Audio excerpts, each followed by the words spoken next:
इस शिवलिंग को यहां लाने के लिए धन्यवाद देवी। अब हम इसकी पूजा आरंभ करेंगे।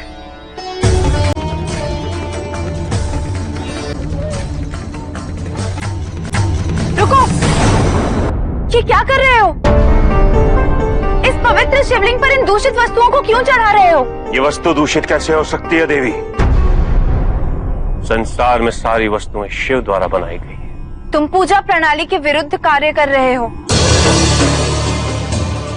महादेव को मांस और रक्त नहीं, दूध, धतूरा और बेलपत्र चढ़ाया जाता है और उनके मंत्रों का जाप किया जाता है। बस देवी,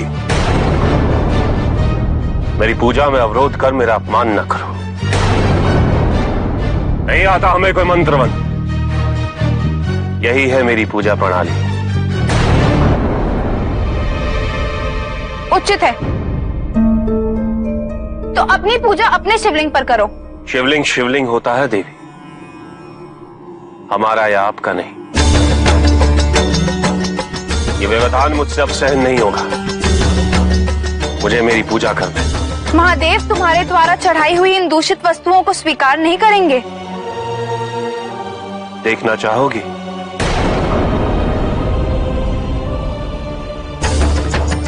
सुना शिव, ये स्त्री कह रही है कि तुम मेरा दिया हुआ भोग स्वीकार नहीं करोगे। देखो, मैं तुम्हारे लिए नरम मांस लाया।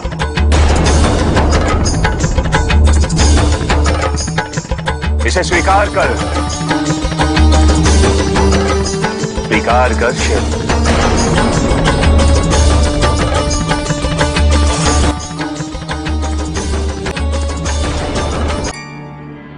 हमारे द्वारा आपकी पूजा अर्चना में जो व्यवधान उत्पन्न हुआ, वो हमारी भूल थी, किंतु हमारा ये आपसे निवेदन है कि अब हमें हमारी पूजा करने का अवसर दिया जाए। इसे अपनी भूल का आभास हो गया है और क्षमा करना तो हम शिव भक्तों का आचरण है।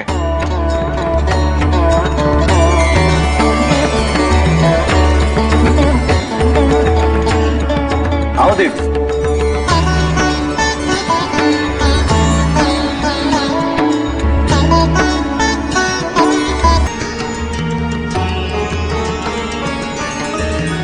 जिस प्रकार आपने इनकी पूजा स्वीकार की, उसी प्रकार हमारी पूजा भी स्वीकार कीजिए महादेव।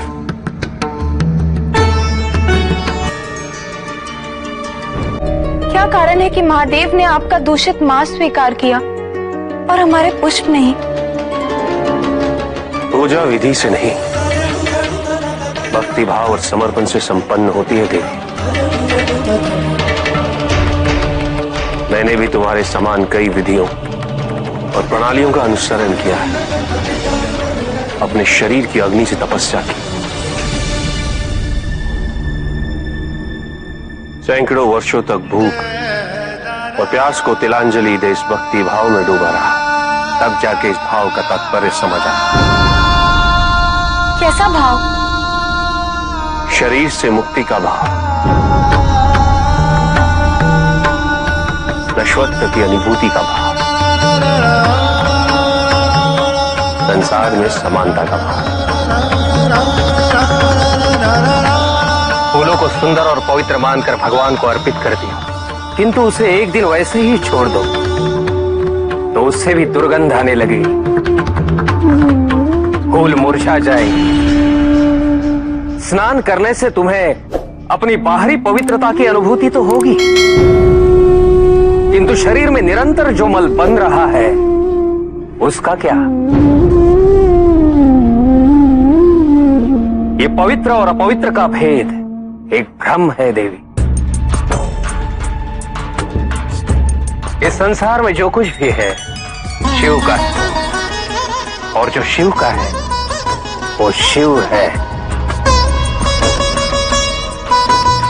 अर्थात पवित्र है।